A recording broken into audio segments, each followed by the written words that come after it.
Okay, so we'll go ahead and get started. And Scott, I'll just let people in the waiting room, so don't worry about that as they come up. So, hello everyone. We're very excited that you could join us this afternoon for the Division of Cybercrimes sponsored event with Dr. Scott Belshaw from the University of North Texas. He's going to be speaking with us regarding his dark web and fraudsters research. I'm really excited about this. And if you could, hold on to your questions to the end. When he's done speaking, we will let everyone either electronically raise their hands to ask him a question, or you can put it in the chat box. And I'm happy to play game show host and give him those questions as they come up. So Dr. Belshaw, if you'd like to go ahead.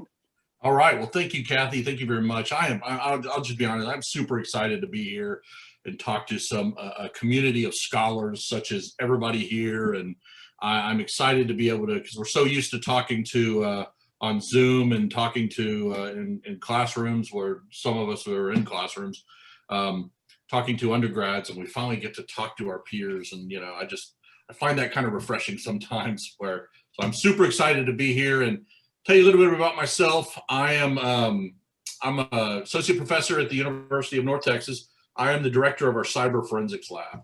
And so kind of give you a little bit of history of what the cyber forensics lab. So it started out probably about 3.5, 4 years ago. We were doing some research involving digital forensics, and we were helping out law enforcement. A lot of the law enforcement areas, law enforcement agencies in the area, we were helping them out and trying to get more involved in what type of digital forensics work, because only very few people could do this. So I was able to secure a few grants. I was able to get one from Bank of America. I was able to get one from a big one from one of our donors at the university, because it's the nice thing about when you're working in criminal justice versus if you're in another area is, you're helping catch bad guys, or you're helping, understand the criminal element. You're helping to do that stuff.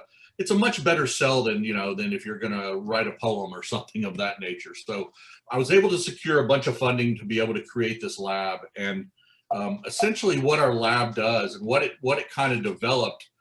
developed into was a research institute for looking at two major issues. Number one was dark web. I started talking with a lot of law enforcement, and they just didn't have any understanding of the dark web. They didn't have an understanding of what the dark web was about. They didn't understand. I mean, it's just very, very little. And it was kind of very sparse in the academic world too. There wasn't a lot of research written on the dark web. There was some stuff that was written on it, but it was mainly by other practitioners and other things like this that were involved, but not really from the academic side. So I started to take that approach and say, you know what, this is where I think we need to find an angle. So when I built my lab, I had to have the university literally put in a separate subnet to where I was able to, so people could access the dark web without having, or I could access the dark web without having to worry about any sort of, intrusions, because there's a lot of malware that comes through the dark web. There's a lot of ways that people try to find who you are and stuff like this. And, so what we tried to do is I tried to develop it into more of tried to develop the lab in more of for research. So that's what it kind of evolved to. And then there's some other fraud type related stuff that we work with law enforcement involving, especially we do a lot of work with skimmers, involving gas pump skimmers. If everybody's familiar with those, when you put your credit card in a gas pump machine and somebody ends up stealing your credit card information and stuff like this, I found there was a huge need for that. So for me, you're going to see a lot of research coming out about that. I've been able to collect some phenomenal data sets and work and stuff like that. So our lab focuses on kind of some of those major things. And we also develop a lot of intellectual property type. I develop a lot of things. Like I developed a wand that literally detects if there is a gas pump skimmer inside of a gas pump. I worked with working with different other departments such as computer science, working with engineering, and all of us kind of working together as a collaborative team. We were able to develop this thing, and actually we ended up patenting it. And not only did we patent, we ended up selling it off to a company that's taking it out to market right now.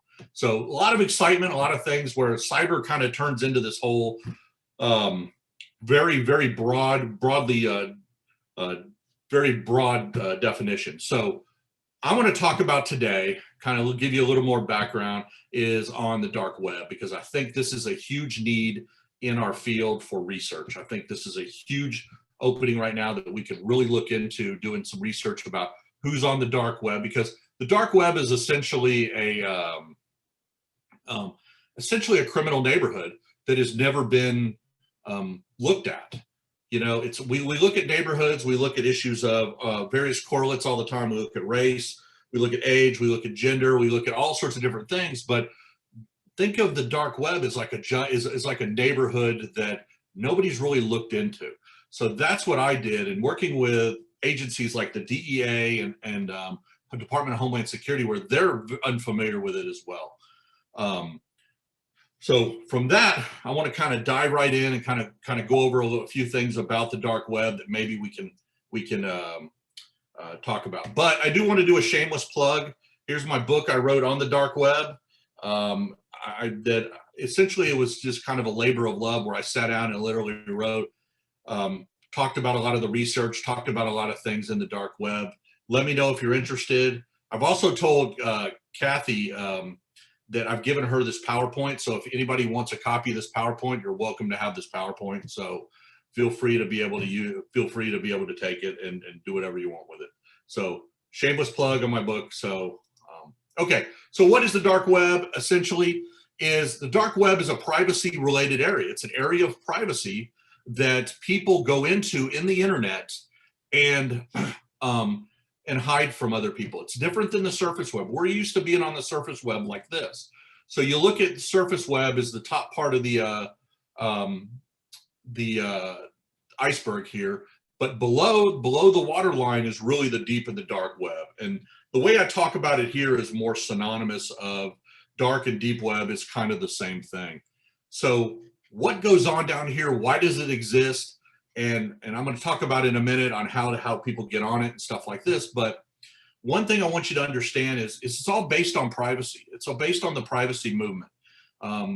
You know, a lot of the software you're going to see in a second I'll talk about was developed by the government. It's developed by the U.S. government to protect themselves from being hidden and protect themselves from things like, so people don't get in trouble. Various countries, if you get on, I know China's one of them, Russia's one of them, and there's a bunch of other countries too. If you get onto the dark web in the country, it is punishable by prison time.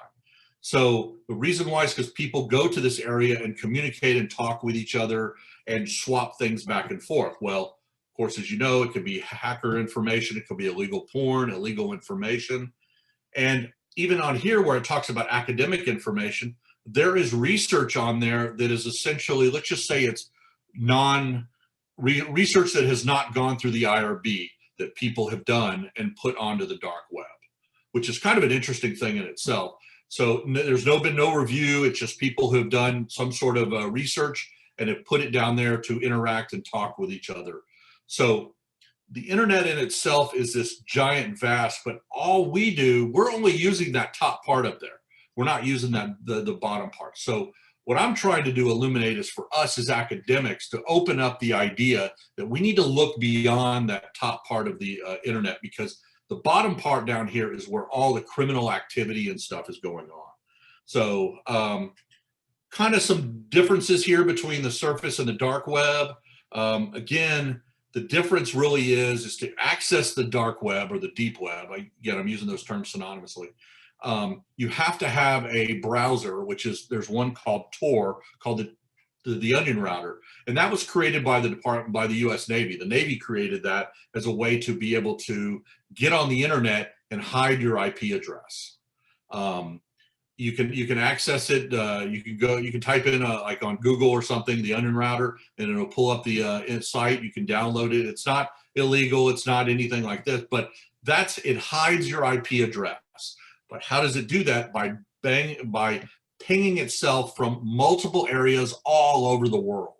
So again, I could be sitting here in beautiful Denton, Texas today, and while we're sitting here, or Nikki's sitting in beautiful Miami, Florida, which to be honest with you, I'd rather be in Miami, Florida than beautiful Denton, Texas, but it would think that we were somewhere else, like in in the UK or Germany or Scotland or down in Australia, because based on the IP address. So if you've ever gone to a foreign country and you've typed in yahoo.com, what happens? It pulls up that foreign country. Like if you're in Germany, it pulls up yahoo.com based on it's written in German, it's written in all that stuff.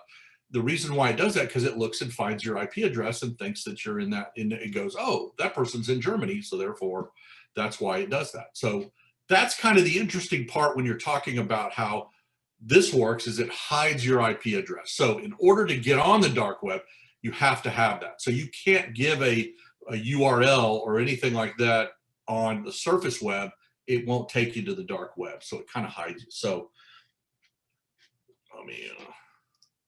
so now, why is this important? Why is understanding the dark web important? So let me give you some ideas on some. These are some articles that I've written, as well as from one of my colleagues, Brooke Dolan, who is, I think, on here.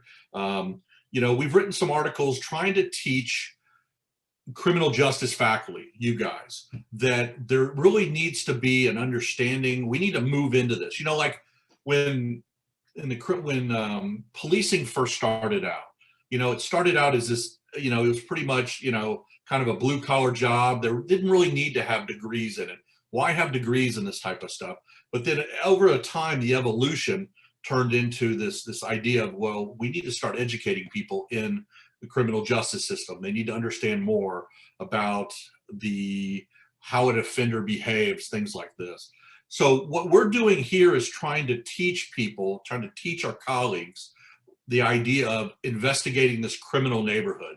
And if you look at some of the articles that I've written, it really talks about how we can take and understand cyber, because again, we're in this division right now for people to understand cybersecurity and cyber and why cyber is important. And this is a huge, important movement that I think we all need to be a part of and try to develop, especially the dark web. I think the dark web is a component of that, but I think as soon as we kind of move into that and start developing more research coming out about using the dark web and using in cybersecurity, I think we're going to be able to train our students to be better, not only better scholars, but also our undergraduates and graduates that end up going out into the policing field.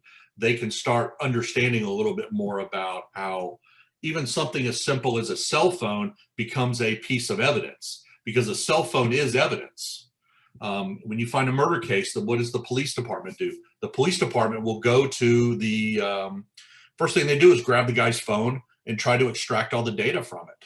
And we, as I think scholars, kind of need to understand a little bit of that and understand that when that data comes out, what's it really about? So cyber now is becoming this whole big evolution. So these are some of the research articles that I've done, that I've worked on, that I think and trying to introduce this to the community. So research that's been conducted on the dark web. I've done some literature reviews and I've kind of looked around, and here's some stuff. And I've also added a few of these on here that I think that not only need to be done, but I think there's been some that have been done, but I think we need to see more of this. We're looking at the dark web as more of like a drug haven, because there's a lot of drug activity. There's a lot of child pornography activity going on, sex trafficking going on at a tremendous rate on the dark web. Again, when you talk to police departments, they're not as familiar with this, and they're not understanding what's going on when you're talking about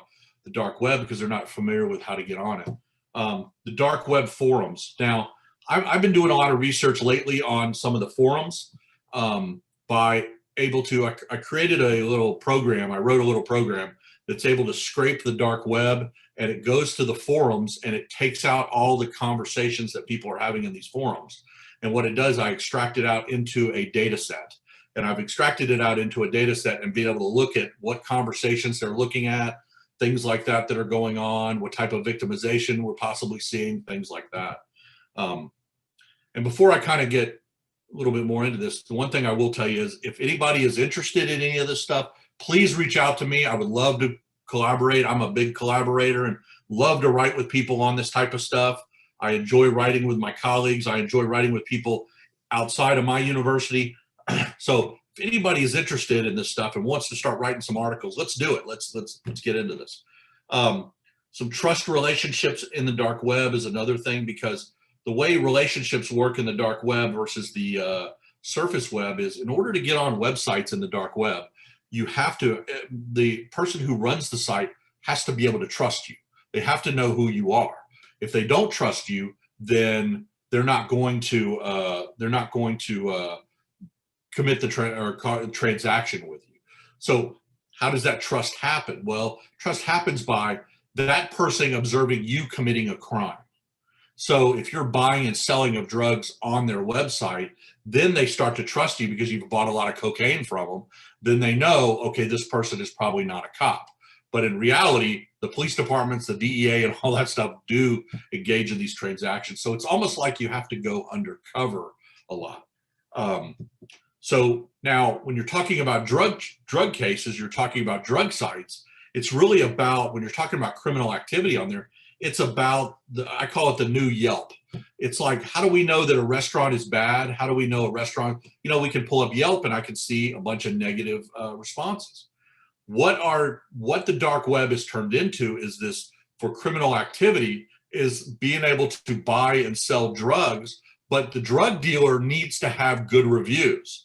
Because if the drug dealer does not have good reviews on the dark web, in the forums, then what happens is nobody buys drugs from them.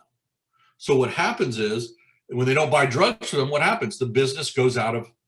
It's a very capitalistic market when you're talking about how a restaurant goes under. Well, if they serve bad food and they get bad reviews, people don't go, then the market kicks in and says, okay, weeds it out. That's what's happening here, where your drug dealer on the street corner is not going to do that. He's not asking, hey, would you mind giving me a good review on Yelp?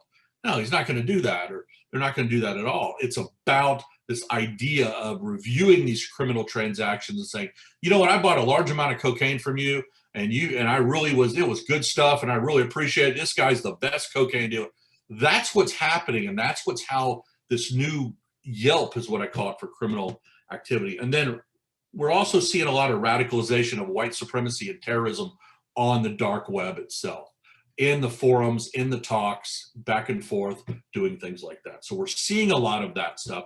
And yes, over the past number of years, or past couple of years, it has spiked, people talking about this type of stuff. So I wanted to give you some examples of what a dark web looks like. So in order to get on the dark web, you generally have to get onto what I talked about, Tor, which is a separate browser which hides your website, or it hides your IP address, your address on your computer. Okay, so you can't get on this access.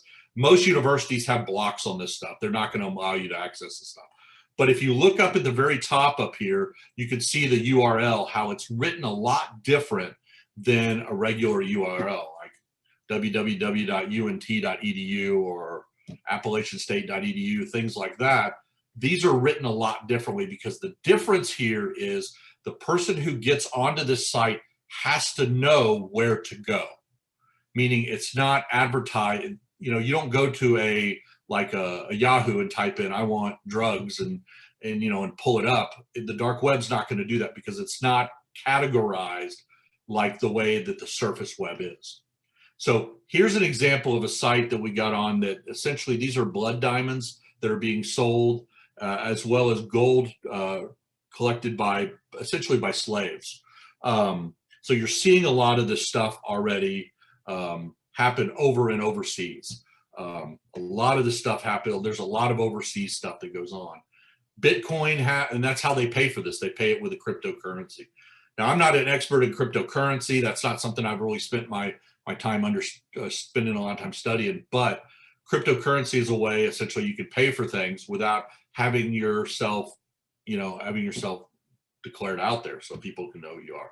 So this is an example of a site on, like I said, blood diamonds, where you can purchase it, and again, purchase it by, and you can pay. You can pay with U.S. currency. You can pay with, any sort of foreign currency as well. And then they have forums up here at the top, you see, as well as where I bought some gold nuggets from this guy. He did a great job. Thank you very much. So here's another site. If you look at the URL at the top, it talks about how to buy psychedelic drugs. And then this is you pay euros. Here's where you buy. You click on here, and it'll take you to their website where they can swap Bitcoin money back and forth. And so this is what's becoming the new drug sites now. So we're seeing a lot of the stuff. Prescription drugs as well are coming through here. And again, you have to leave feedback. They require you to leave feedback. How was your transaction? How was your process? Because again, when people get on here and they want to know, hey, is this a good site to buy drugs from? They want to know, yes, these people have had experiences on here, and it's been very positive. So here's weapons too. Here's a weapons site that people have gotten on. You can buy weapons. If you look at the price of some of these weapons, you could probably get them cheaper, to be honest with you, at like, Dick's Sporting Goods or one of the Cabela's or one of the sporting goods places. But of course, most of these are, if not all of these, are stolen weapons and things like that. Go on. And then they ship everything FedEx and standard overnight and all that stuff. So FedEx, I do know, knows about this, and so does the Postal Service. But think about how many pieces of mail goes through on a regular basis. It's an enormous amount of mail that's going on. So here's a site on becoming a citizen of the U.S. And a real passport. I've worked with Homeland Security on this, and they said that when you pay $5,000 for it, the passport comes back pretty close to being, if a person has to be really sharp to be able to catch it. Now they're really, with all the technical stuff that goes on inside of a passport, the chips that are in there and things like this, it's getting a little harder to be able to do this, but they're able to look at this. Homeland Security is able to look at this and say, hey, this is definitely some issues that are going on that we need to look at. So again, same thing, 0.170 Bitcoin down here at the bottom is what the cost is to start to become a citizen in the United States. So that's I wanted to give you kind of a little bit of background on that. And I kind of wanted to give you a little background on the dark web and how some of the dark web research is going. And now I kind of want to open it up to more of the, Kathy, more of the question and answer kind of thing.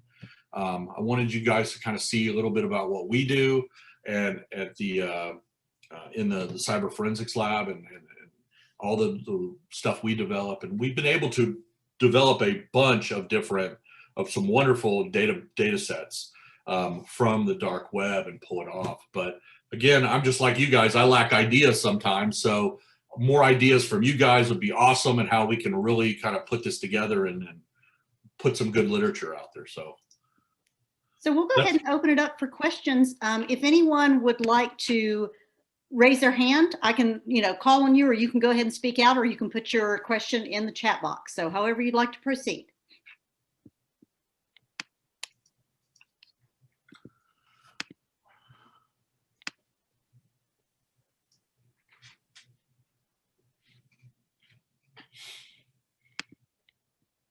So, okay, I'm going to start reading. Dr. Belshaw, what do you think the best strategy would be to locate, interview, survey dark web users?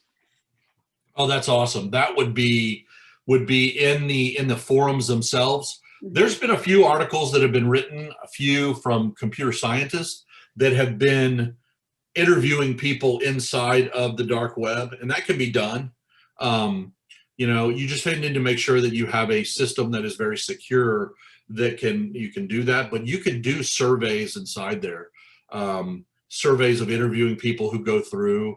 There are websites on there where nothing but drug dealers get on, counterfeiters, things like this. So you can put questions. There are ways you can do that, and that's something I've always wanted to do. To be honest with you, is spend more time doing more surveys and understanding the way people talk and stuff like this.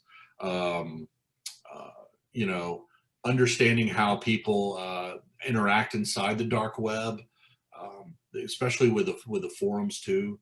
But you could survey them, absolutely. There are chat sites you can get onto. There are websites you can get onto in there. You just kind of have to hide yourself. make sure that you're not, because one thing you have to be careful is when you click on things on the dark web, it's different than on your computer, because when you click on something in the dark web, you're downloading it essentially to your computer. Mm-hmm. But so you need to make sure that you're not clicking on to something that's, illegal, and somebody's sending you an illegal picture or an illegal something. You want to make sure. Plus, they're constantly sending malware back and forth. So you have to be protected. And I think one of the next questions was, what forensics tools do you use? Well, originally, to get onto the dark web, you just use something like Tor, the onion router, which is it's a web browser that literally will talk about, or a web browser that literally hides your IP address so that nobody knows who you are. The forensic tools that we use is that, and also I've developed a web scraper that goes in, and I wrote it using Python.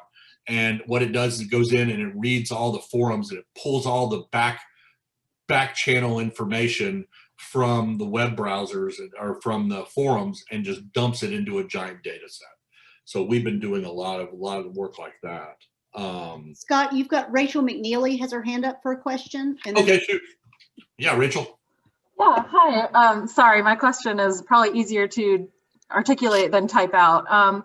But so I wanted to ask along the lines of kind of our role as researchers. There's a large attitude and culture on the dark web with its users on privacy, because there are, as you know, like a lot of legitimate uses for Tor as far as obfuscating legitimate traffic, getting past like, firewalls and stuff in oppressive regimes. And so I know that there is a very strong attitude towards researchers that we are violating the terms of service of these browsers by collecting and sharing data. In fact, like I was confronted at ASC once, at my very first ASC, by some people who felt very strongly about it. So my question is, how do we as scholars and researchers address that attitude and incorporate it into our work? Wow, I mean, that's one of the $1 million questions, and how we do that. Again, when you're looking at how we collect information, what I've done is been able to what people have put out there. And again, kind of using some of the same rules that we use here. It's about anonymity. You're not going to know who they are. They're never going to tell you who they are. They're constantly hidden. That's the purpose of the dark web, is to be able to hide yourself to where you don't know who they are. So that anonymity is there. It's almost like, but you're getting the information that they're telling you. And you'll be surprised. There's a lot of people that will tell you information that you want to know. Like, not necessarily I'm a scholar and I'm a professor here and I'm trying to understand this and I'm learning more information. Can you tell me about? Some will tell you and some won't, but the ones that tell you understand they're behind a mask or a veil that they don't, that they're hidden. So, you just have to kind of use that in the sense of where you go and what you're looking at and not being able to release information. But you're right, because there's people from oppressed regimes that utilize this place as a communication portal. But one thing I will tell you is that a lot of this, what it's turned into is not as much from a legitimate source to it's become such an enormous illegitimate source. So there's a lot of illegitimate stuff going on the dark web.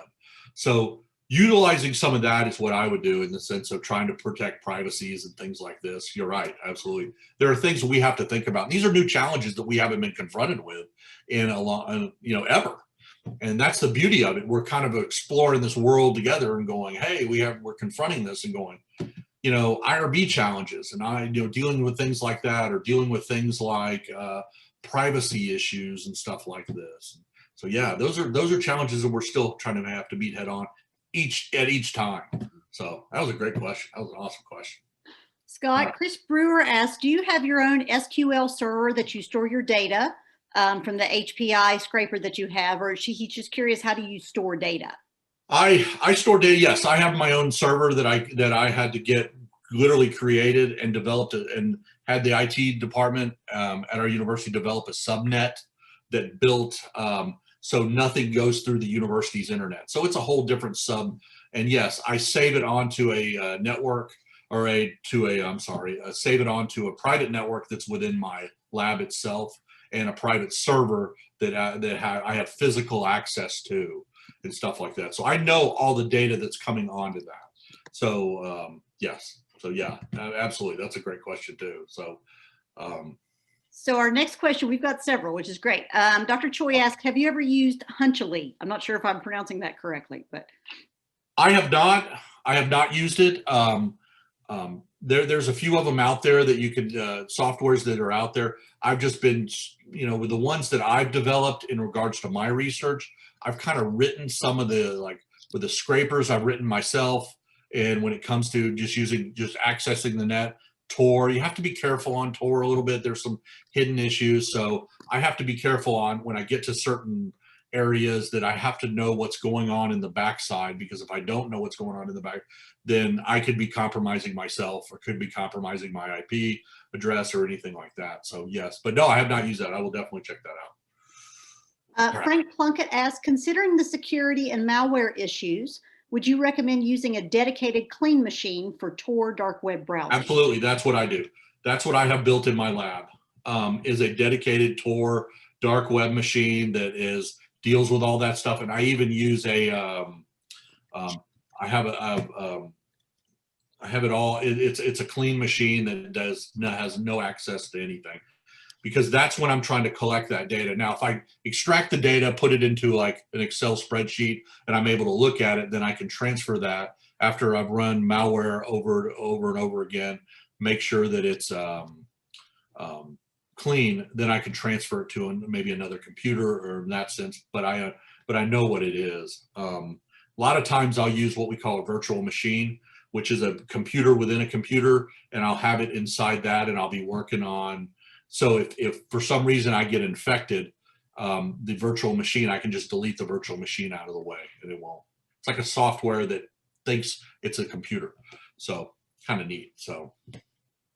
Faja Ali asked, what are your predictions on the growth of the dark web with the increased attraction towards cryptocurrency and people using Bitcoin, for example, on an international crime scale? Oh my God, I'm looking at it more like the growth of this is astronomical, because again, look at the privacy issues we have on a regular basis today. Look at the issues that we're seeing in the news. I mean, the dark web is growing at an astronomical rate, and it's hard to measure that too. And I get that. It's very difficult to measure that, measuring that whole thing. But yes, I think it's expanding. People are going underground, especially with a lot of what's going on. Not even some of the stuff the subversive stuff that goes on in foreign countries today. You're seeing more of this. You're seeing more of, human rights violations, things like this. Where are people going to communicate? They're going to have to communicate in a way that's not on the standard level of traffic that people would normally are on the internet. So how do they do that? They go into an area that they can communicate back and forth with each other and stuff like this, especially when we're talking about, when Rachel talked about some of those regimes and stuff like that that are very, suppressive. So yeah, that's what we're seeing a lot of. So I see it getting bigger and bigger and bigger, and I see this good. And that's why I'm kind of pleading here, going, we've got to move into this with the in the academic world, because we really need to get not only the research and the literature out there to understand this. We need to really get the we need to understand it more, because then that translates onto our students, and it translates onto the practitioner world, so they can understand it better. Because I can tell you, the law enforcement community and that they don't understand this right now. There's like maybe one or two people in the Homeland Security that have a good grasp on it. There was one guy I know from DEA that was from Miami. They do a lot of this in the Miami area. So and I know DEA in Miami had they spend a lot more time at this probably than a lot of other areas do, because they see a lot of the drug traffic coming across into Florida. So they definitely have to see, because again, that's where they communicate with talking about with ships coming in and things coming in. So, oh yeah, so we're seeing a lot more of that. So. Okay, next question comes from Jay Albanese. Cryptocurrency enables users to make any purchase anonymously, unlike credit and debit cards. This has made cryptocurrencies the targets of investigators and governments. How do you see cryptocurrencies surviving this level of scrutiny as the only means for buying illegal products online anonymously? That is a phenomenal question, Jay. I see it changing into a whole different world than it was. The cryptocurrency as you see today in 3 years is going to be totally different. I think it's going to be much more anonymous. I almost see to the point where I'm not trying to become paranoia, but I see a lot of the way cryptocurrency, the way people communicate and send money. It's almost like, what's the point of having having cash anymore? What's the point of this? Now you can see things, you can buy things at stores using Bitcoin. I know the Dallas Mavericks now have it where you can buy a ticket to their basketball game. You can buy use Bitcoin. So what's happening is I'm seeing this turn into more of a, again, the privacy related areas is going to be revamped, and it's getting crazy out of control to where you're going to see the technology start to kind of get quicker and quicker. So probably by within the next few years, you're going to see Bitcoin is going to be a thing of the past. There's going to be a whole new set of cryptocurrency that's going to be going in that's much more hidden, that where people will not be able to communicate with each other without, or people will be able to do that, and there's no way anybody will be able to detect it.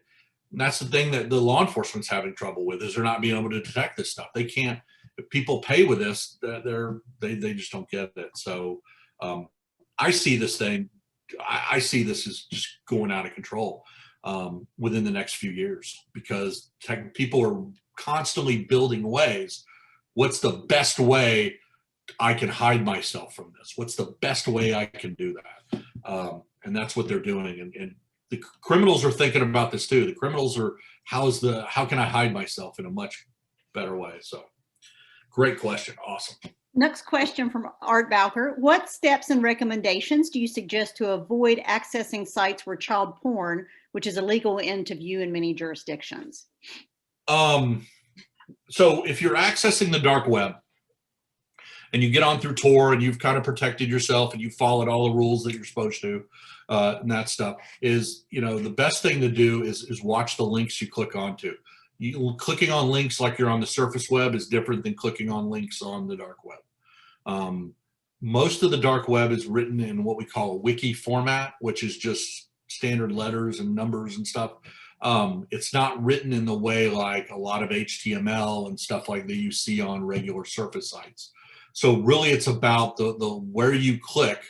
When you click onto something, you got to be careful what you're clicking onto. So I constantly have to watch what I click on, and I'll be honest with you, every time I talk to my graduate students who work on some of these things, I'm like, you better watch what you click on. And for the most part, we kind of know that. We kind of know the minefield. And it's how you communicate with people too. If you're getting on chats, talking with people, not just forums, but just chats, all of a sudden somebody will send you a link and you're like, don't just click on that link. There's ways to be able to right click on it, look at it, see where that link goes, and then analyze it that way. But most of the time when if you're moving on to the child pornography sites, there are sites on that stuff. That's the ones you stay away from. You look at, try to focus more on the drug related stuff and the illegal selling of goods and services on the internet or on the dark web. Another example is there's a lot of hitmen on the dark web where you can hire somebody to kill somebody. There's that. A problem that the dark web, I saw in the dark web that I was able to let the police know about here was in Dallas, there's a big market for buying and selling on the dark web of human body parts. Not talking kidneys talking, you can literally have an entire body shipped to your house. Which I think that I would hope that the Postal Service would figure that out and go, okay. Well, I would think it would smell, but yeah, that too. But yeah, so you're seeing a lot of stuff. So you just got to be careful in what you're doing. It's a careful process, but we've kind of got it narrowed down pretty good at our lab. And I'm happy to share if anybody else is interested in developing a lab like this at their university or developing this stuff. I'm happy to talk to them about it and do that. It's great. Okay. Okay, Rachel McNeely asked, what techniques do you use to determine the veracity, legitimacy of a page? Real people and products behind it as opposed to a spam auto-generated page? Well, again, when the spam and the auto-generated pages on the dark web, you will constantly see the same verbiage over and over again. There's a lot of that going on. You will see the little techniques on how they keep people from doing that now, like we see on the surface web or the CAPTA, where you click on and it'll tell you click the picture of the the television set or the fire hydrant or something of that nature. So you're seeing a lot of that stuff go on, and because they're constantly getting, these sites are getting bombarded. So you just have to, it's more from, I've said from experience, the more you're on it, the more you see it, you'll start to see the ones that are getting that. And then you'll start to see the illegitimate people, because there's bots that are created, these little softwares that are put in there that people like it's almost like you're talking to somebody, but they're not really talking to somebody.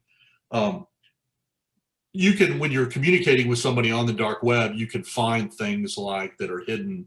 You can ask somebody a question, but you can ask it in a way to where a bot will not answer it the way a human being would answer. So you can catch it that way and stuff like that. So. Todd Shipley asked, have you broadly surveyed law enforcement to find out their understanding of this as an issue? I have broadly, in the sense of in the area, yes. I'm developing a survey instrument right now. And if you're interested in doing that, I'm happy to, we can do it together too. But I've developed an instrument of surveying understanding of dark web for law enforcement officers. And that's something that I'm trying to get out. I'm hoping to have out within the next probably month or so, as soon as the semester ends. Please, for the love of God, I hope it ends quick. But as soon as the semester ends, that's one that I'm getting out to law enforcement here in Texas, and I would love to be able to expand it all over the place. But that's what my experience, a lot of it's coming from interviewing and talking with a lot of these law enforcement, where they have very little understanding of it. The ones that do have a little bit of understanding of it are more, they have, they've played around with it and they've got online. They're kind of been computer nerds and stuff like this. So they're the ones focusing, but it's not part of their job as a law enforcement officer. So, but that's research that's coming out. So. Caitlin Ma's question is, if I'm interested in exploring how cyber criminals sell stolen credit card credentials online, I inevitably have to view the illegal advertisement forum post. Do you see any concerns if I'm just collecting data from carding ads or written post? I don't necessarily see any issues if you're just collecting information like that from what you see. No, I don't see that would be, because again, it's the way that the dark web works is you have to know where to go. There's not a search engine on there that's going to say, you type in drugs and it's going to pull up all the drug sites like Yahoo does. You have to know where the drug sites are. You have to know, like to log in here, we had to know specifically what Catherine gave us was the information to get on this Zoom meeting. It's the same with our dark web. You've got to know the specific information. Now, I've collected over the years a lot of these sites, and a lot of them come and go. I'll be honest with you, because the law enforcement will take one down. Like, everybody's familiar with Silk Road. If you're not as familiar with Silk Road, there's a movie that just came out last year, I think it was, on Silk Road, talking about the guys who developed Silk Road and all that stuff. Watch it. It's a really good movie. It gives you a broad overview of what the way that they developed a website in the dark web specifically for hiding for illegal activity that goes on. So no, I don't necessarily think, and a lot of the research, what I do is just to collect information that I see, because it's hidden in there, and you kind of got to find it. And when you do, you kind of collect that data and then start running some analysis on it. So. Okay, next question from Fajat. How has COVID changed the way that the dark web has, as we've seen sex work move more virtual and physical interactions, completely halts in society, almost forcefully moved crime virtually? Do you think these changes will be the norm post-COVID? I think there's been more activity on the dark web, but I think the more post-COVID, I don't think COVID's going to has had a huge impact on it, because people are doing this no matter what to be able to hide themselves. It's not since they're confined to a specific area or something like that. But I think with the sex work you're seeing online, Again, the more people that get onto the dark web and start chatting and talking with people. And again, like I said, it's that kind of Yelp mentality of, you know, understanding, same with when you're dealing with sex work. It's how do I advertise myself where people can see that I hate to say kind of by quality of my work per se in relation to, oh no, I don't want to go. That's what we're seeing as the motivation of getting, because people are very motivated on, yes, I'm definitely want to, you know, I'm advertising. It's all straight marketing. And that's what we're seeing. So I don't think COVID's had too much of an effect at all. I think post-COVID, you're going to see it increase even more because of a lot of, like I said, a lot of the human rights stuff that's going on in the world today. People are having to resort to a place where they could talk and communicate without having to worry about any sort of intrusion by anybody. So. Okay, next question. Have you experienced resistance in your conversations with law enforcement to learning more about the dark web and cybercrime in general? I've noticed that officers who've been with the force longer tend to push back or show disinterest. Yeah, I do. And that's a great question, Rachel. Yes, I have seen a little bit of that.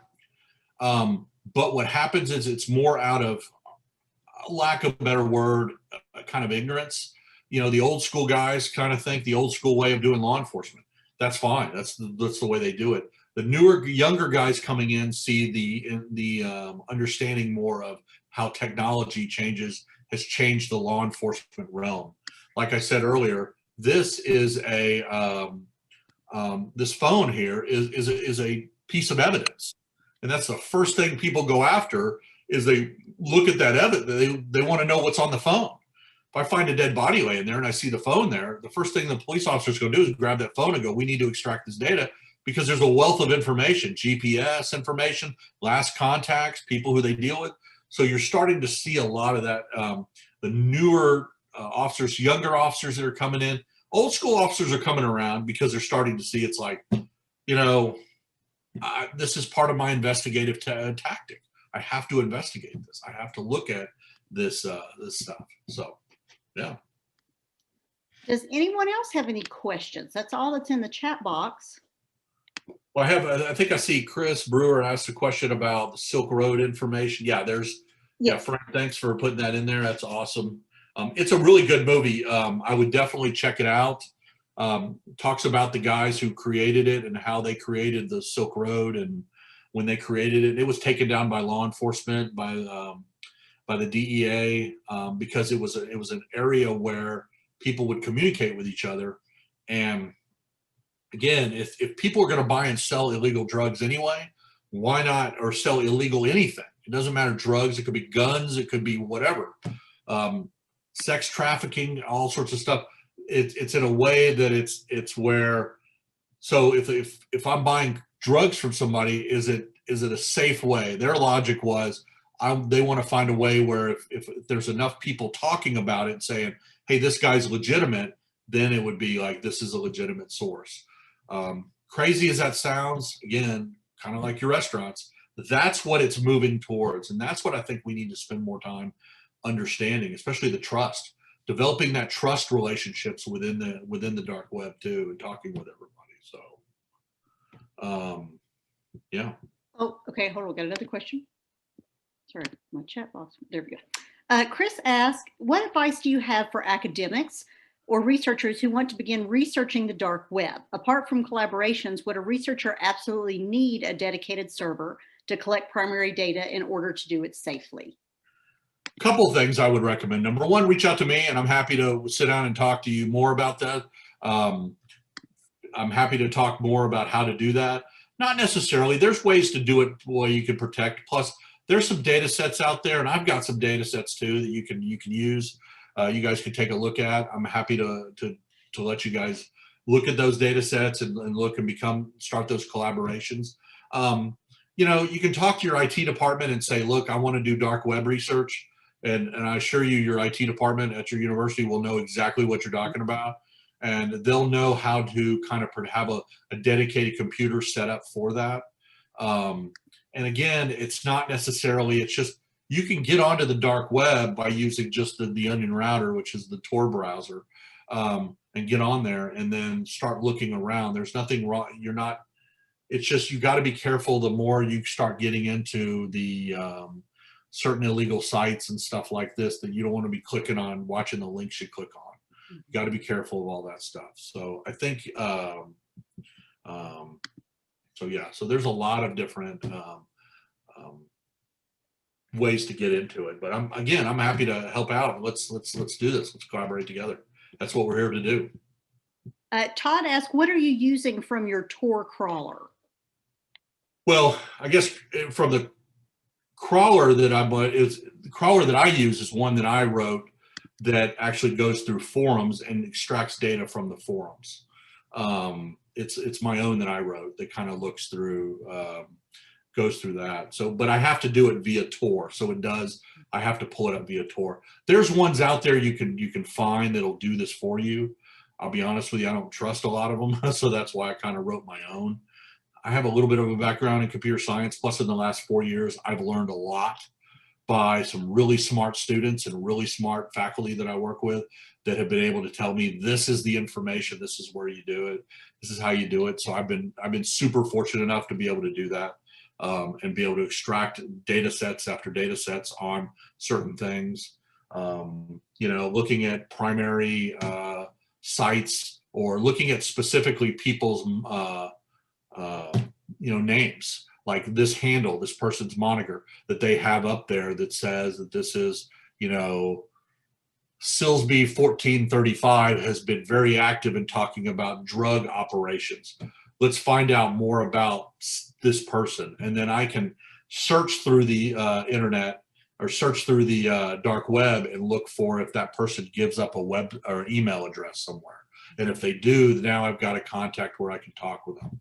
And then some of that data I've been able to, I could give to law enforcement to talk, that they can start opening up investigations on and looking, or collecting as much information. But a lot of it is like drinking from a fire hose. You're getting a ton of information, especially in forums when you have a lot of people chatting and talking, and then you're kind of going through that.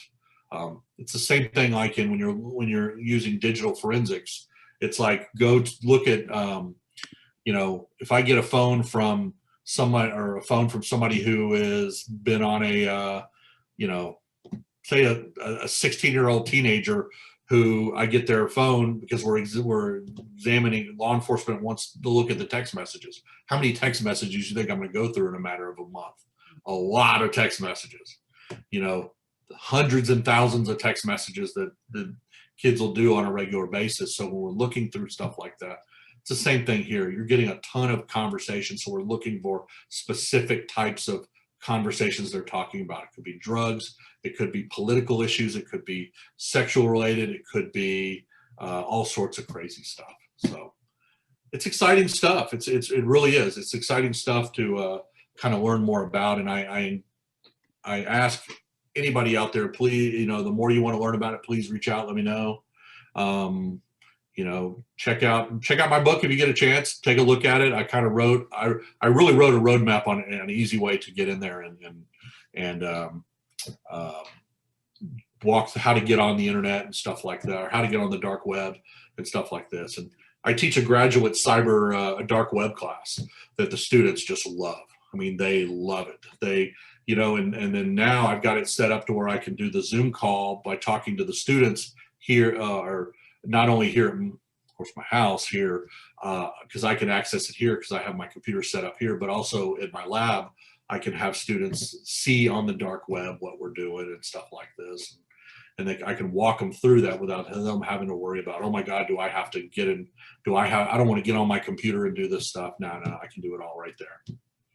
Well, Scott, we really appreciate you coming. This has been amazing. And for anyone that would like a copy of the recording, you can absolutely email me and I'll put it in the chat box, or, contact, you can post on words are hard today, on the ASC Division of Cybercrime Twitter site or Facebook, and I'm happy to send this to you. And Scott, we'll hope you'll join us again in the future. This has been great.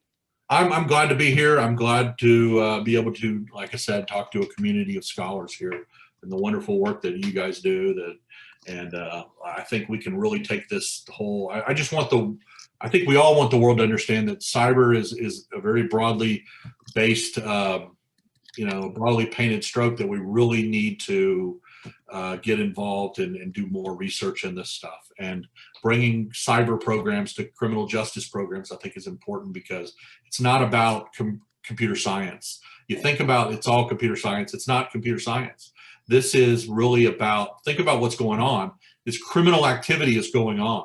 So it's about us being able to understand that criminal activity, no different than we talk about murders, rapes. We talk about, thefts. We talk about all sorts of criminal activity that happens.